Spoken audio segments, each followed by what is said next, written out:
last few years was, given an honorary degree by Spelman? Yes. Did you feel vindicated? I always feel vindicated. Noam Chomsky, what did you think of Nancy Pelosi, House Speaker, third in line in succession for the presidency after Dick Cheney, going to Syria, together with the first Muslim Congress member in the United States, Keith Ellison from Minneapolis? Well, the only thing wrong with it, was that it was the third person in line.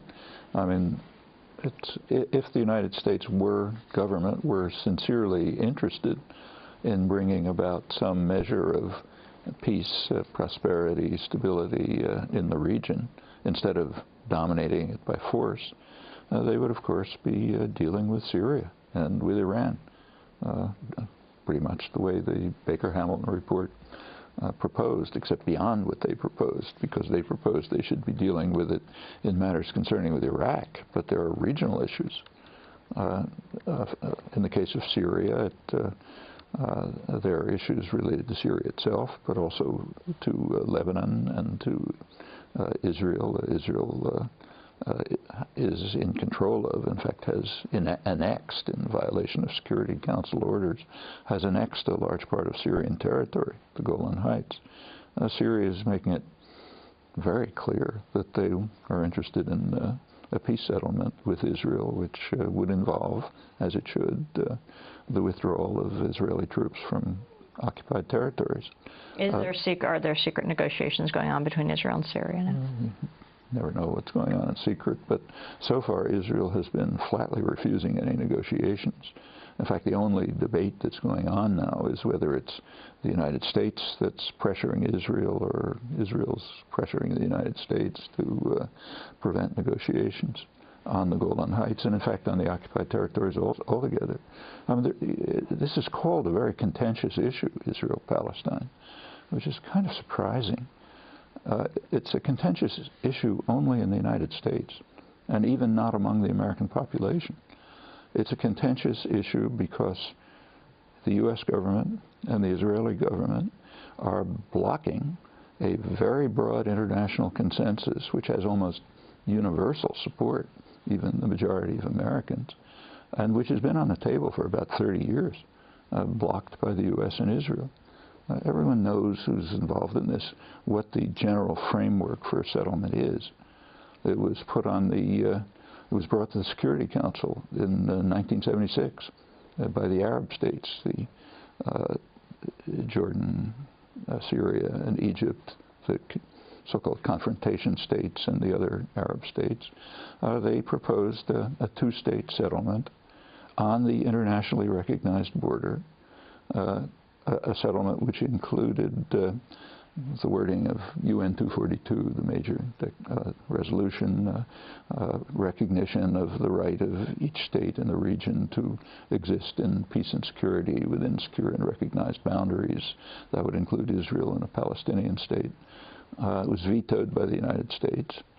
Not a similar resolution vetoed in 1980. I won't run through the history, but throughout this whole history, with temporary and rare exceptions, a couple here and there, the U.S.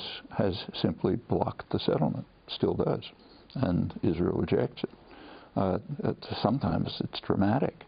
In 1988, the Palestinian National Council, the head governing body, formally accepted a two-state settlement. They had tacitly accepted it before. There was a reaction from Israel immediately. There was a coalition government, Shimon Peres, Yitzhak Shamir. Their reaction was, I'm quoting, that there cannot be an additional Palestinian state between Jordan and Israel. Additional implying that Jordan already is a Palestinian state, so there can't be another one. The fate of the territories will be settled according to the guidelines of the State of Israel. Shortly after that, the Bush #1 administration totally endorsed that proposal. That was the Baker Plan, James Baker Plan of December 1989, fully endorsed that proposal. Extreme rejectionism. And so it continues with rare exceptions. Just moving to today, The Arab League proposal has been reintroduced. It's 2002, but they brought it up again a couple of weeks ago. That goes even further. It calls for full normalization of relations with Israel within the framework of the international consensus on a two-state settlement, which might involve, to use official U.S. terminology from far back, minor and mutual modifications, like straightening out the border where it's in the wrong place or something. And then there are technicalities to be resolved, plenty of them.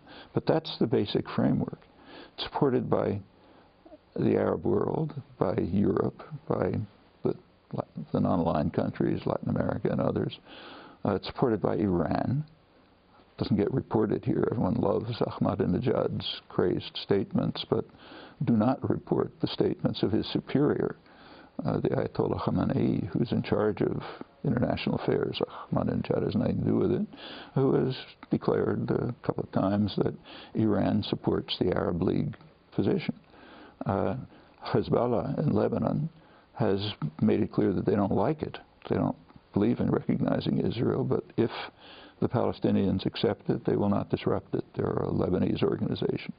Hamas has said they would accept the Arab League consensus. That leaves the United States and Israel in splendid isolation, even more so than in the past 30 years, in rejecting a political settlement. So it's contentious in a sense, but not in that there's no way to resolve it. We know how to resolve it. Do you think it'll change? Depends on people here. If the majority of the American population who also accept this decide to do something about it, yeah, it'll change. Do you think it's changing, for example, with Carter's book coming out? I think it's one of the signs of change, and there are many others. There's just a change in mood in the country. I mean, anybody who's been giving talks about this just knows it from personal experience. I mean, not very long ago, if I was giving a talk on the Middle East, I mean, even at MIT, you know, let alone anywhere else, there would be armed police present, or at least undercover police, to prevent violence, disruption, breakup of meetings, and so on. Now, that's a thing of the past. By now, it's much easier to talk about this. The reaction to Carter's book was quite interesting. I mean, Carter's book was essentially repeating what is known around the world. Palestine, peace, not apartheid. Yeah. There were a couple of errors in the book. They were ignored.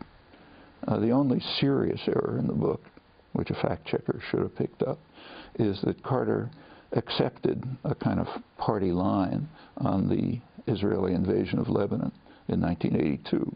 Israel invaded Lebanon, killed maybe 15,000, 20,000 people, destroyed much of southern Lebanon. They were able to do it because the Reagan administration vetoed Security Council resolutions and supported them and so on. The claim here, you know, you read Thomas Friedman or someone, is that Israel invaded in response to shelling of the Galilee by Palestinians, Palestinian terror attacks. And Carter repeats that. It's not true. There was the border, there was a ceasefire. The Palestinians observed it. Despite regular Israeli attempts, sometimes heavy bombing and others, to elicit some response that would be a pretext for the planned invasion. When there was no pretext, they invaded anyway. That's the only serious error in the book, ignored. There are some very valuable things in the book, also ignored. One of them, perhaps the most important, is that Carter is the first, I think, in the mainstream in the United States to report what was known in dissident circles and talked about, namely that the famous roadmap, which the quartet suggested as a steps toward settlement of the problem, the roadmap was instantly rejected by Israel. I'm going to interrupt you here because we're going to have to end the broadcast. We're going to bring folks part 2 of this conversation in the next few days. But I want to end with Howard. Tonight you'll be at Faneuil Hall in Boston.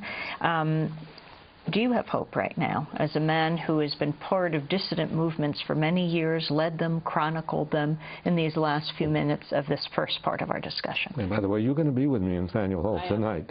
I won't go without you, yes. But do I have hope? Is that what you're asking? Well, I do. I think American people basically are decent and good people, and if they learn the facts, and as they are learning the facts, they become aroused, as they did during Vietnam, as they did in the years of the Civil Rights Movement. I'm going to leave it there now, but part 2 later in the week. Howard Zinn, Noam Chomsky, thank you very much. I want to thank Shrew Hodoka-Duce and Mike Burke and Becky Staley and our folks here in New York, Ravi Karen in Boston, and Dennis Moynihan. I'm Amy Goodman. Thanks so much for joining us.